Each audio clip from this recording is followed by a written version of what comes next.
I want to be the biggest movie star in the world.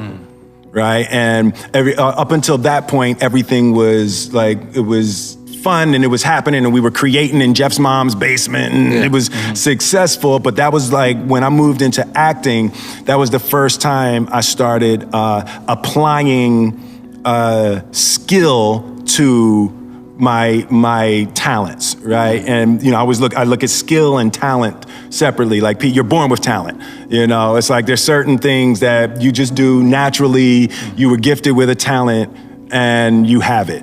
But skill is acquired through discipline, and I've never seen myself as particularly talented. Where I excel is I'm willing to die in the process of acquiring skill. Like, it's, when I put my obsessive mind on something, I'm just dying. Yeah, right, exactly. It's You're like, not gonna outwork you. You also said ridiculous and sickening work ethic. Sickening work ethic, exactly. It's like, so for me, to be a movie star was the first thing that I ever really wanted like that, and set my... You was like Schwarzenegger, Stallone, Bruce Willis. All of them. I was like, because when I looked, I always felt like there weren't a lot of people I saw do things that I felt like I couldn't do. Right? When I look at people and I see things, I don't feel like I can't. Whether or not I will is something different, but I don't ever feel like I can't. A commitment plays heavily in everything. If you've made a commitment, when you hit the rough spots, not if, when you hit the rough spots, your immediate thought is, how can I solve the problem? If you've not made the commitment when you hit the rough spot, whether it's in marriage or education or career or whatever, your first thought is, man, how can I get out of this deal? And so that commitment plays a huge role, and is, some people are about as committed as a kamikaze pilot on his 39th mission. I mean, they don't really take it that seriously. I never feel that I'm at my best. I feel I still have room to improve. I still set goals for myself to strive for. I'm never complacent with what I've achieved.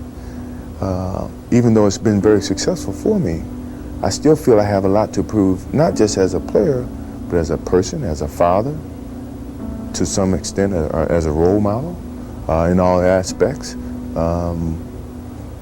So I'm never really too complacent with myself or with what I've achieved. When I get to a point where I feel I can improve as a player, I walk away from the game. I still feel that I have a plateau that I hadn't reached yet in terms of my skills or my expectations of myself. I'm always going to expect myself to do certain things or surpass certain things.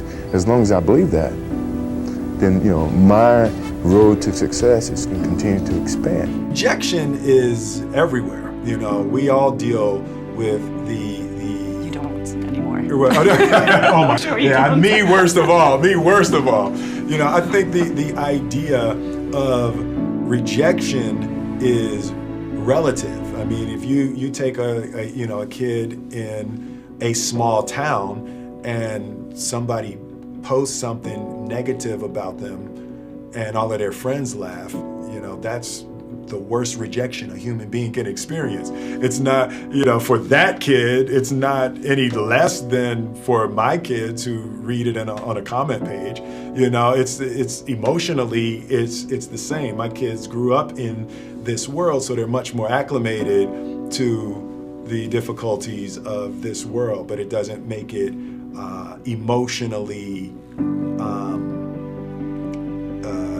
more difficult or more painful than for any other child who has to deal with it. We won the first Grammy ever given to rappers, and we boycotted that year. So the Grammys weren't televising the rap portion, and we felt like we had done enough that deserved to be in the televised portion of the show. I know, right? And everybody was still scared of rap music at the time and thought it was a fad and all of that stuff. So we received our Grammy in absentia. I've never used that word before. I like that. In absentia. I wasn't there. we wasn't there. We wasn't there. But were you still happy that you received that Grammy, that award? Was it like bittersweet? You know, I've never really been awards minded, right? So I like it. Everybody, you prefer to win than lose. You got 4, right? If You got you're 4 gonna be Grammys. I actually don't know. Like, I actually don't know. You know, Jeff asks me all the time, like, he's like, where is your Grammy? I was like, dude, I have no idea. Wow. And it's like, I'm just not awards minded. I'm much more That box office. box opening office. week. Yeah, I'm always, opening weekend. Yeah, I'm much more, it's like Total grossing Total gross. worldwide. Like, I like winning at the box office. I like numbers. I like sales. And awards are cool, but it's like I never really got into Focus on the that. excitement of winning an award. The key point there is you've got to enjoy what you do every day. And for me, that's working with very smart people. It's working on new problems. You know, every time we think, hey, we've had a little bit of success, we're pretty careful not to dwell on it too much because the bar gets raised. How many of you feel like I've made this talk before? Can I see your hand, please? Several hundred times. I made it yesterday. You know what I did between yesterday and today? I spent over 6 hours getting ready for today. You see, I think it would be arrogant if I thought I could stand up and spit it out just because I did it yesterday or hundreds of times. That's arrogance. That's when Buster Douglas knocks out Mike Tyson. That's when an expansion team in Houston beats an established NFL team in Dallas. I dare not. Look at the people here, several thousand. I'm taking over an hour. That's several thousand hours of time. Where would my integrity be if I came here unprepared to make something, a presentation that could make a difference in your life?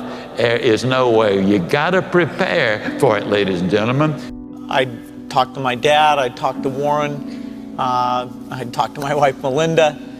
So I have enough people that know me and actually know where my judgment isn't its strongest, where I might get overexcited about something or, you know, forget to think about something. And so they're good at correcting, particularly Melinda, good at correcting whatever those blind spots are. And I think it's good to encourage your friends and advisors to really give them that license. You know, I can go to a party and forget to say hello to various people or something. That's a very minor example of my blind spots. Not to the hostess. Melinda would help me do that. Yeah, she would, So, you know, a small number of people that you can turn to on certain key things is a great asset. I'm always connecting to an idea. I'm always asked, why am I making this? Why? So I'm putting this out in the world. Why? So with concussion, Dr. Bennett Omalu was deeply connected to tell the truth. And he said that truth doesn't have a side. And that's what he kept saying. I thought that was such a powerful idea. That there, you know, whose side are you on? Are you a Republican or a Democrat? I'm trying to tell the truth. The truth doesn't have a side. Best business decisions really have to do with picking people.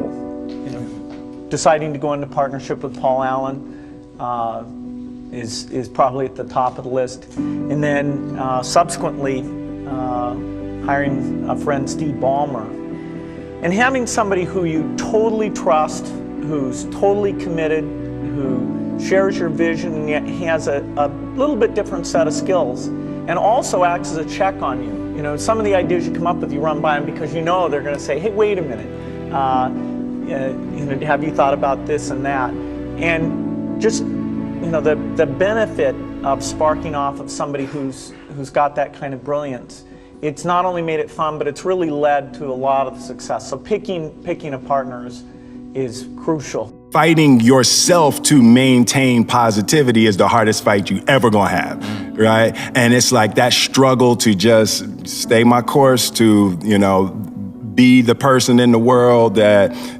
I wanted to be, no matter what people said. And it was, I started to call it offensive positivity, right? Like, you know, I wasn't gonna be on defense with my positivity. I was gonna be on offense with it.